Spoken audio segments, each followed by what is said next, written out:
জন্মের আগে থেকেই আমাদের ভাগ্য নির্ধারণ করে দেয় খোদা।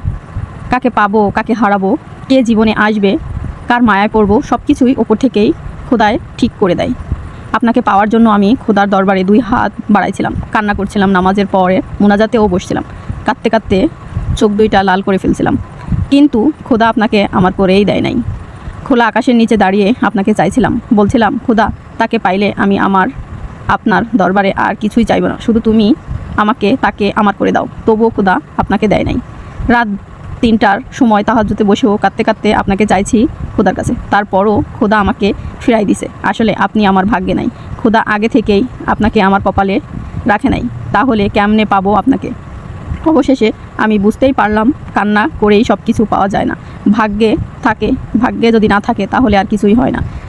জানেন প্রিয়, তবুও আমি হার মানি নাই। বেহায়া আমি রোজ আল্লাহর কাছে আপনাকেই চাই।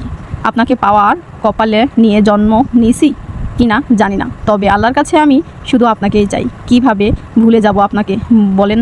আমি যে নামাজ শেষে নিজেই অজান্তেই আপনাকে নিয়ে মোনাজাত ধরি, আল্লাহকে করা আমার জীবনের শেষ সেজদায়ও আমার পাশে জায়নামাজে আমি আপনাকেই চাই। আপনাকে চাইলাম কিন্তু পাইলাম না, অথচ সারা জীবন পেতে চাই। ভালোবাসা সুন্দর, অসম্ভব সুন্দর, ভয়ঙ্কর রকমের সুন্দর। যতদিন বেঁচে আছি চাইতেই থাকবো।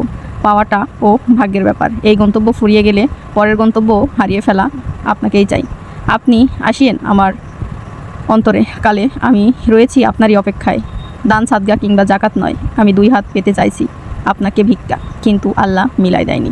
কিন্তু তবুও মিলাই দিছিল আল্লাহ, কিন্তু সেই আপনি থাকেননি বা আমাকে রাখতেও পারেননি, কেননা আমি থাকতে চেয়েছি, আপনি আমাকে আপনার কাছে থাকতে দেননি।